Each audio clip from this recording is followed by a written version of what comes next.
বা আওয়ামী লীগ সরকারই আপনার সাথে বা আপনি আওয়ামী লীগ সরকারের সাথে একসাথে কাজ করতে কোনো সমস্যা হয়নি, আপনি এইটা এইটার জায়গাটাকে একটু ব্যাকগ্রাউন্ডটাকে আমাদের একটু বলা যাবে যে আপনার কাছে কি মনে হয় কেন এই শত্রুতার বা কেন এই অপছন্দের বিষয়টা একটু সৃষ্টি হলো বা তৈরি হলো? যেই হোক, এটা আমার তরফ থেকে হয়নি। আমি তাকে যথাযথ শ্রদ্ধা করে নিয়ে গিয়েছিলাম আমাদের মাইক্রো ক্রেডিট সামিটে ওয়াশিংটন ডিসিতে। আমাদের প্রধান অতিথি করে নিয়ে গেছি, সবাই সম্মান করেছে। কারণ এই মাইক্রো ক্রেডিটটা তখন পৃথিবীর সামনে আসছে, বড় আকারে আসছে, এবং এটা বাংলাদেশের অবদান হিসেবে সবাই স্বীকৃতি দিচ্ছে।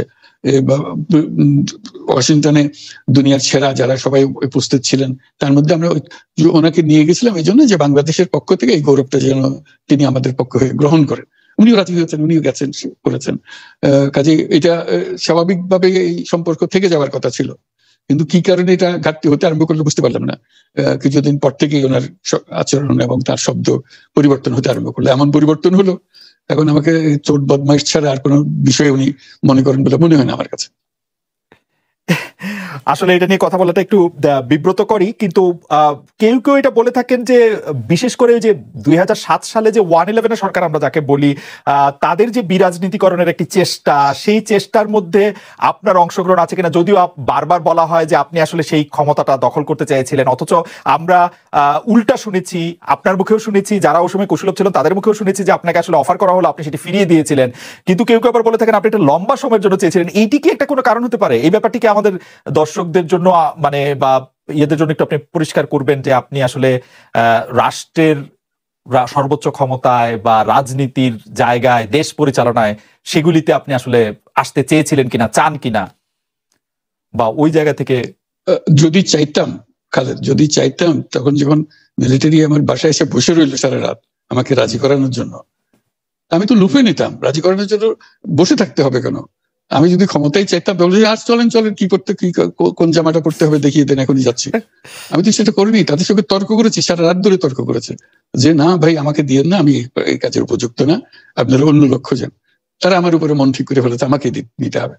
আমি বারে বারে বলতেছি তাদেরকে, তারা নিরাশ হয়ে ফিরে গেল, বললো যে সকালবেলা আবার আসবো, সকালবেলায় আসলে তখন আপনি আমাদেরকে বলেন যে রাজি আছেন। আমি বললাম না, সকালবেলা আসলে একই কথা পাবেন, কারণ আমি তো এটা এমন কিছু না যে মনের মধ্যে সন্দেহ রেখে, দ্বন্দ্ব রেখে আপনাদেরকে বলছি, অত্যন্ত পরিষ্কার ভাবে আপনাদের কাছে বলছি। ঠিক আছে, তা না হলে তো আমি সঙ্গে সঙ্গেই রাজি হয়ে যেতাম। কে ছাড়ে যাও আপনাকে দেশের পুরো সরকারের প্রধান হবার জন্য আহ্বান জানাচ্ছে, বাংলাদেশে এরকম কয়জন মানুষ আছে বলবো যে না আমি এই দায়িত্ব গ্রহণ করবো না? আমি তো করলাম সেটা। এখন আমার নামে বলা হচ্ছে 10 বছর ছিল, আমি বছর নিয়ে পুষ্টই উঠে না। প্রশ্ন হচ্ছে আগামীকাল সকালবেলা আপনি শপথ গ্রহণ করবেন, এই কথা। আমি বলছি না, করবো না। তারপরে এরপরে তো কয় বছর, কয় কাণ্ড। আমি 10 বছর দিয়ে কি করবোটা কি? আমি 10 বছর দিয়ে, আমি তো বলছি আমি এই কাজের জন্য নই। দেশে আমার দেশ পরিচালনা করা আমার দায়িত্ব না, আমার কাজ না। আমি জানি না এটা কিভাবে করতে হয়, আমি যেটা জানি সেটা করি। আপনার মেয়ে মনিকা ইউনুস সম্প্রতি একটি সাক্ষাৎকার দিয়েছেন CNN-এ। সেখানে আমি তাকে একটু যদি অনুবাদ করি তাহলে সেরকম পড়তে পারবো যে আমি তাকে উদ্ধৃত করছি যে কোনো এক সময় প্রধানমন্ত্রী শেখ হাসিনা ও ডক্টর ইউনুস একসঙ্গে কাজ করেছেন।